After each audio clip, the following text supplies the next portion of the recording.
예, 오늘은 가난한 과부의 헌금이라는 제목을 가지고 함께 말씀을 듣도록 하겠습니다. 오늘 제가 말씀을 준비하면서 떠오르는 장면이 있었어요. 뭐였냐면 예전 어릴 때 기억이었는데요. 예전에는 이제 예배를 드릴 때 헌금함을 헌금 시간에 돌렸었습니다. 그래서 저희 교회는 지금 우리 이런 헌금함, 이런 플라스틱으로 되고 이렇게 쌓여 있는 헌금함을 돌렸었는데, 이제 어릴 때는 동전으로 헌금을 많이 드렸던 것 같아요. 뭐 100원짜리, 500원짜리 이런 헌금을 드렸던 것 같은데, 좀 이제 자라기도 하고 또 우리나라가 뭐 경제적으로 좀 발전도 하고 하면서 물가도 오르고 이러면서 헌금 액수가 좀씩 올라갔던 것 같아요. 그러다가 동전이나 지폐 중에 하나를 헌금하던 시절이 있었습니다. 근데 어느 날 헌금을 넣었는데 갑자기 이제 제가 동전 헌금을 넣고 있는데 갑자기 그 헌금의 동전 소리가 부끄럽게 느껴지는 거예요.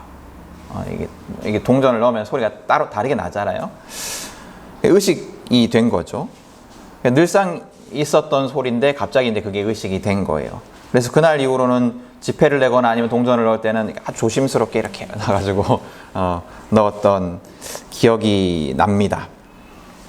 왜 이 기억이 났었냐면 오늘 이 장면 때문인데요. 오늘 이 장면을 보기에 앞서서 배경을 좀 알아야 됩니다. 민수기, 구약성경 민수기와 신명기에 보면 세 가지 11조 규정이 있습니다. 11조 규정이 있는데요. 첫 번째 11조는 뭐냐면 성전을 위해 봉사하는 레위인들을 위한 11조가 있었습니다.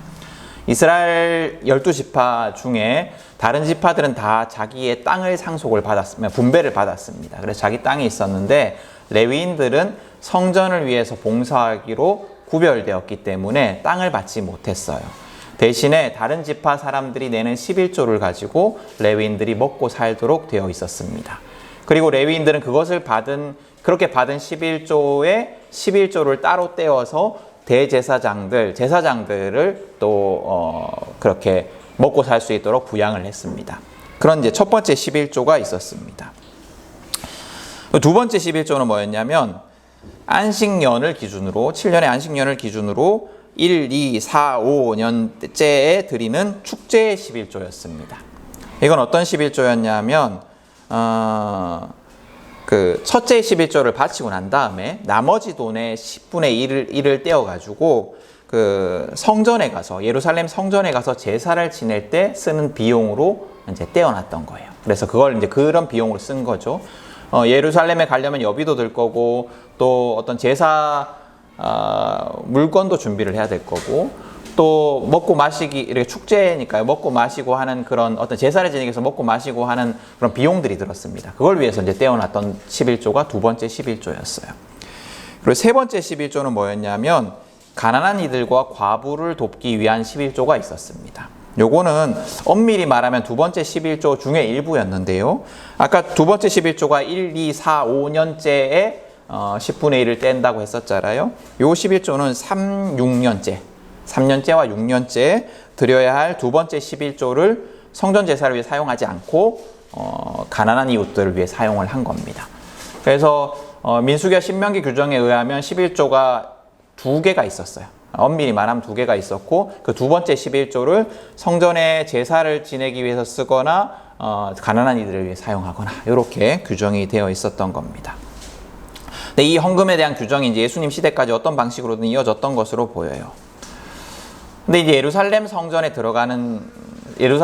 이렇게 큰 건물이었는데요. 예루살렘 성전에 안에 들어가면 긴 뜰이 있었습니다. 뜰이 있고 이렇게 회랑이라고 하나 기둥이 이렇게 쭉쭉쭉 박혀 있는 그걸 뭐라고 해야 될까요?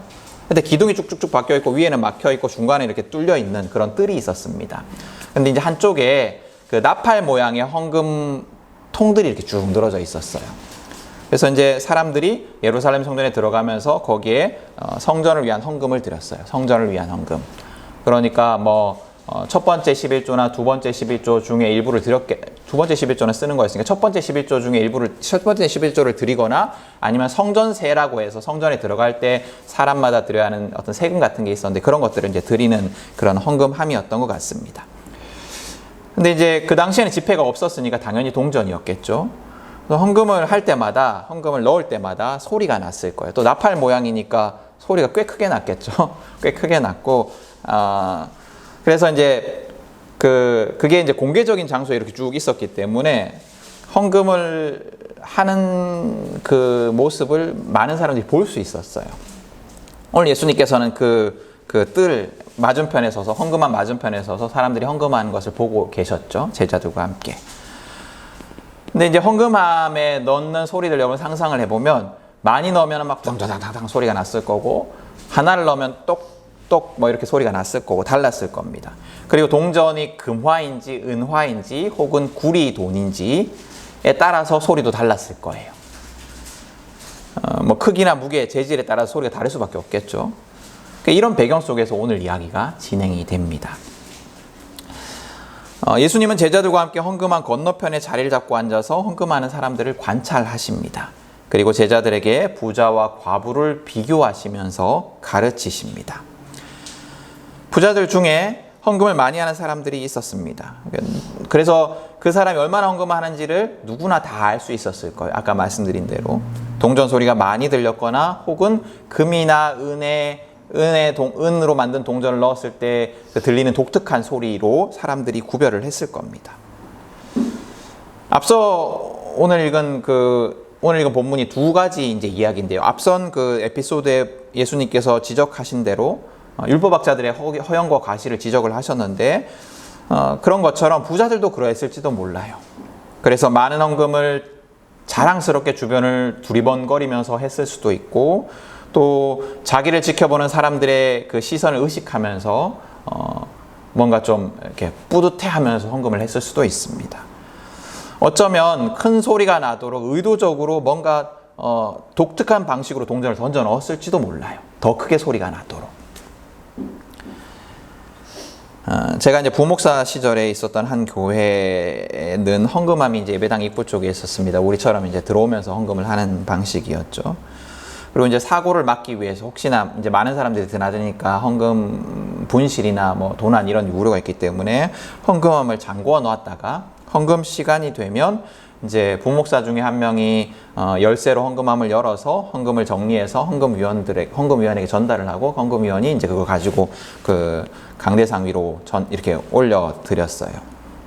그래서 그날도 제가 이제 헌금을 준비하기 위해서 헌금함 앞에 이제 서 있는데, 이제 열고 해야 되니까 서 있는데, 한 성도님이 헌금 봉투를 이제 저한테 주시는 거예요. 그래서 왜 그러냐 그랬더니 헌금 봉투가 꽤 두껍더라고요. 그래서 이제 헌금 봉투가 너무 두꺼워가지고 여기 안 들어가서 제가 이렇게 드립니다, 이렇게 얘기를 하시더라고요. 근데 이제 그게 한 번이 아니었어요. 한 두어 번 그러셨던 것 같아요. 그래서 제가 첫 번째는 뭐 그렇다 했는데 두 번째, 세 번째 들고 오시는 걸 보고 이걸 왜 자꾸 현금으로 들고 오시지? 수표로 바꿔오시면 될 건데 뭐 이런 생각이 들더라고요. 그래서 뭐 좀 인정받고 싶어서 그러나, 자랑하고 싶어서 그러나, 뭐 헌금을 어쨌거나 뭐 그 달에 많이 할 수 있었으니까 그런 생각도 들었습니다. 분명 제 오해였을 거라고 생각을 합니다. 제 오해였을 거라고 생각을 하지만 아마도 그런 마음이 조금은 있었지 않았을까요? 자랑하고 싶은 마음, 또 목사에게 알리고 싶은 마음, 인정받고 싶은 마음이 조금은 있었지 않았을까라는 생각을 해봐요. 헌금을 많이 하는 부자들의 마음속에도 그런 마음이 있었을 것 같아요. 사람이니까요, 그렇죠?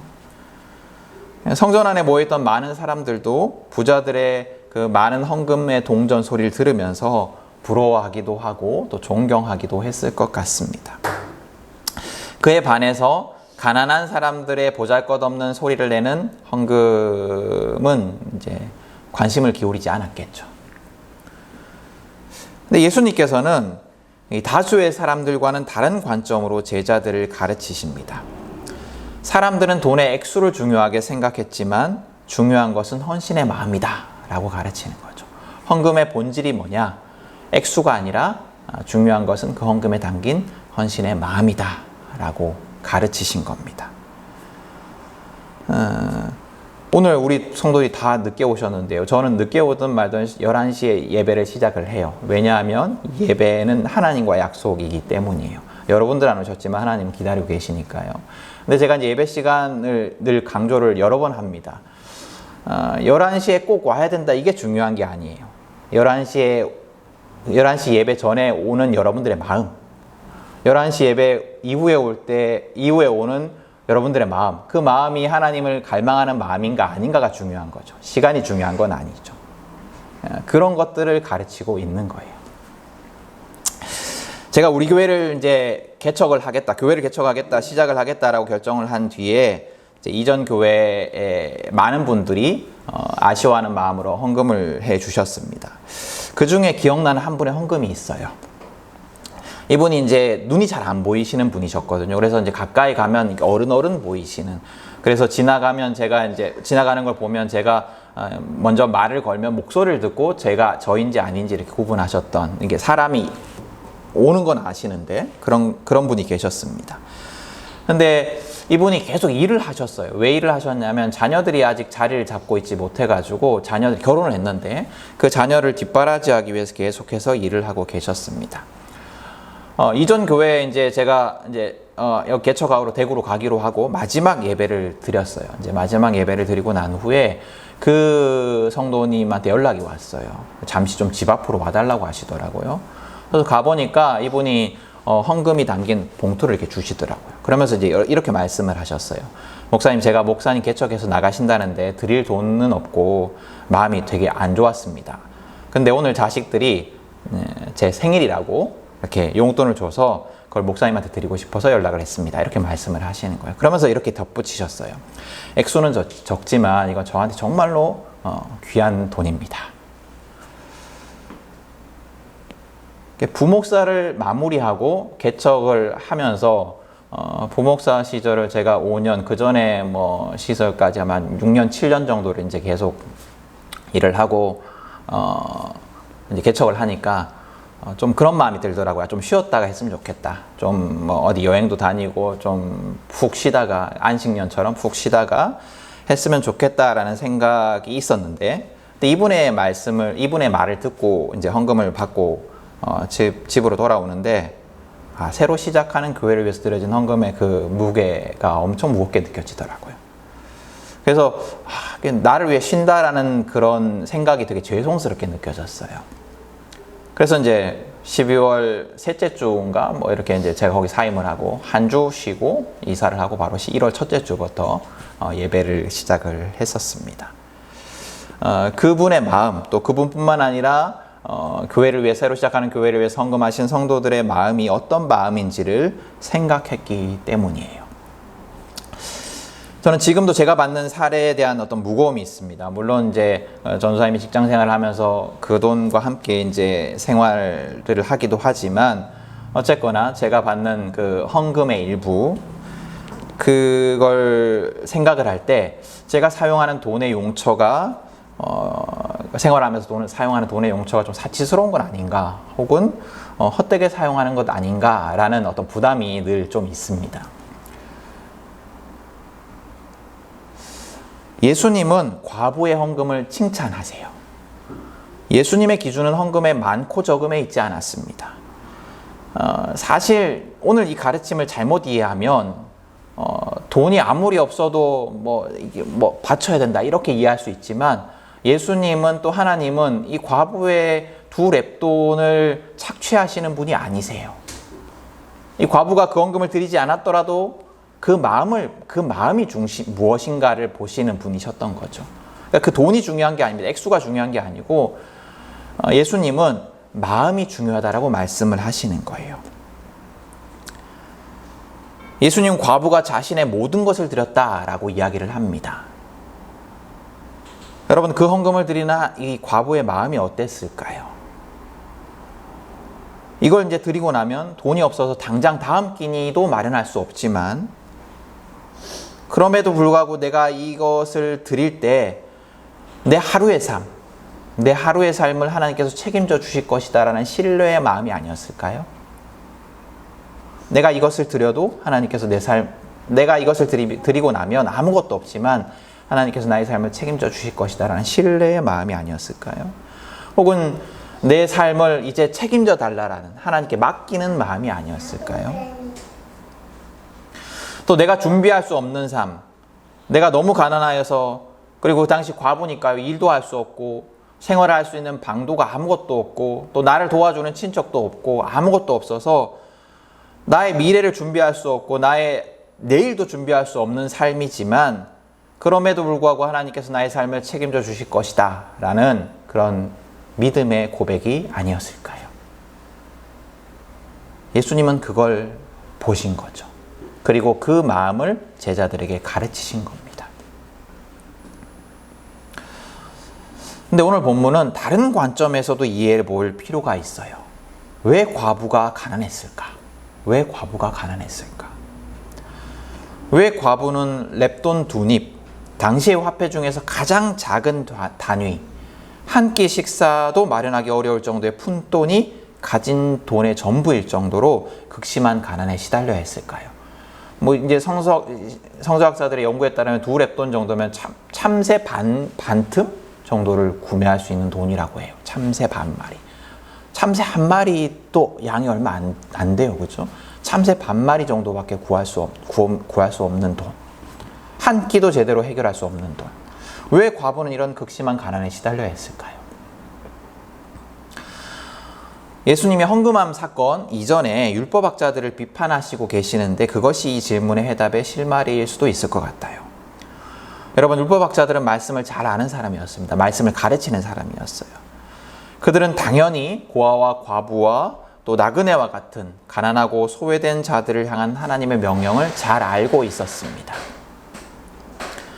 그들은 앞서 설명한 민수기와 신명기 규정들도 잘 알고 있었어요. 아까 11조 규정 말씀을 드렸죠. 그죠? 10의 1조는 성전을 위하여, 레위인들을 위하여, 또 10의 1조를 빼고 난 그 다음에 10의 1조 중에 일부는 성전 제사를 위해서, 또 일부는 가난한 자들을 위해서 드려야 한다라는 이 규정을 잘 알고 있었습니다. 그리고 그들은 아는 것을 실천하고 또 가르쳐야 했어요. 근데 그들은 자신을 과시하는 데에만 관심이 있었습니다. 그들은 자신에게만 관심이 있었어요. 자신에 대한 관심에 갇혀서 이웃을 돌보지 않고 도리어 과부의 가산을 삼킵니다. 오로지 자신만을 생각했어요. 주목받고 인정받는 데에만 관심이 있었습니다. 그래서 아마 율법학자들은 그 성전에 헌금을 많이 했던 부자들처럼 그렇게 열심히 헌금을 했을 겁니다. 과시하는 헌금들. 많은 사람들이 눈에 띄는 헌금들은 많이 했을 거예요. 그러나 이웃을 위한 헌금을 하지 않은 거죠. 만약에 유대인들이 제대로 헌금을 드렸다면 가난한 과부가 있어서는 안 되죠. 율법학자이면서 율법의 핵심인 하나님 사랑과 이웃 사랑의 명령을 따르지 않았던 겁니다. 하나님의 신명기와 민수기가 기록하고 있는 11조의 명령에도 그 핵심이 뭐냐면 이웃 사랑과 하나님 사랑이에요. 이웃 사랑과 하나님 사랑. 하나님을 사랑하기 위해서 성전 제사를 위해 수고하고 봉사하는 레위인들에게 헌금을 드리라는 거고, 이웃을 사랑하기 위해 가난한 이들을 위해서 헌금을 드리라는 거거든요. 이 명령을 따르지 않았던 겁니다. 율법학자의 모습은 예수님께서 비판하신 이 자기 과시에 몰두해 있는 율법학자의 모습은 부자의 모습과 연결이 됩니다. 여러분, 예수님과 제자들이 관찰하던 그 헌금함, 나팔 모양의 헌금함이 있던 그 곳은 오로지 성전을 위한 헌금만을 내는 곳이었습니다. 11조를 내거나 혹은 성전세를 내는 곳이었어요. 성전을 위한, 레위인들을 위한 헌금을 내는 곳이었습니다. 가난한 이들을 위한 헌금은 각자 알아서 구제했어야 했어요. 어디 내서 하는 게 아니고 각자 알아서 떼어서 그걸 그냥 구제로 사용해야 했었습니다. 그 예수님 당시에 예루살렘 성전에 대한 기록을 보면 예루살렘 성전이 굉장히 부자였대요. 그 안에 돈이 많았대요. 예루살렘 성전에. 근데 그 기록이 맞다라고 한다면 성전을 위한 헌금은 많이 드리고 가난한 이웃을 위한 헌금은 드려지지 않아서 과부가 생명을 위협받을 만한 극심한 가난에 시달리고 있었던 겁니다. 제대로 헌금을 드리고 있었다라면 성전이 부자면 가난한 일도 없어야 됐습니다. 두 개 헌금이 있어야 되니까요. 그런데 남에게 보이기 위한 과시적인 헌금은 많이 들어지고 있었지만 가난한 이웃을 위한 헌금은 드려지지 않고 있었던 거죠. 왜 이런 일이 벌어졌을까요? 남 앞에 자기를 드러내기 위한 헌금은 많이 드렸지만 티나지 않는 가난한 이들을 위한 구제에는 인색했기 때문입니다. 성경의 11조에 대한 명령을 제대로 준행했다면 성전이 부자일수록 가난한 일도 없어야 했습니다. 레위인들을 위한 헌금과 가난한 이들을 위한 헌금이 11조의 의무 속에 함께 포함되어 있기 때문입니다. 그러나 그 당시 많은 유대인들이 또 특별히 부자들이 또 율법학자들이 유력한 사람들이 헌금을 드릴 때 하나님 사랑과 이웃 사랑의 그 마음, 그 신앙으로 드렸던 것이 아니라 자기를 위해서, 하나님께 드리는 헌금조차 하나님을 위해 드린 것이 아니라 자기를 위해서, 자기를 과시하고 드러내기 위해서 드렸기 때문에 이런 아이러니한 상황이 벌어진 겁니다.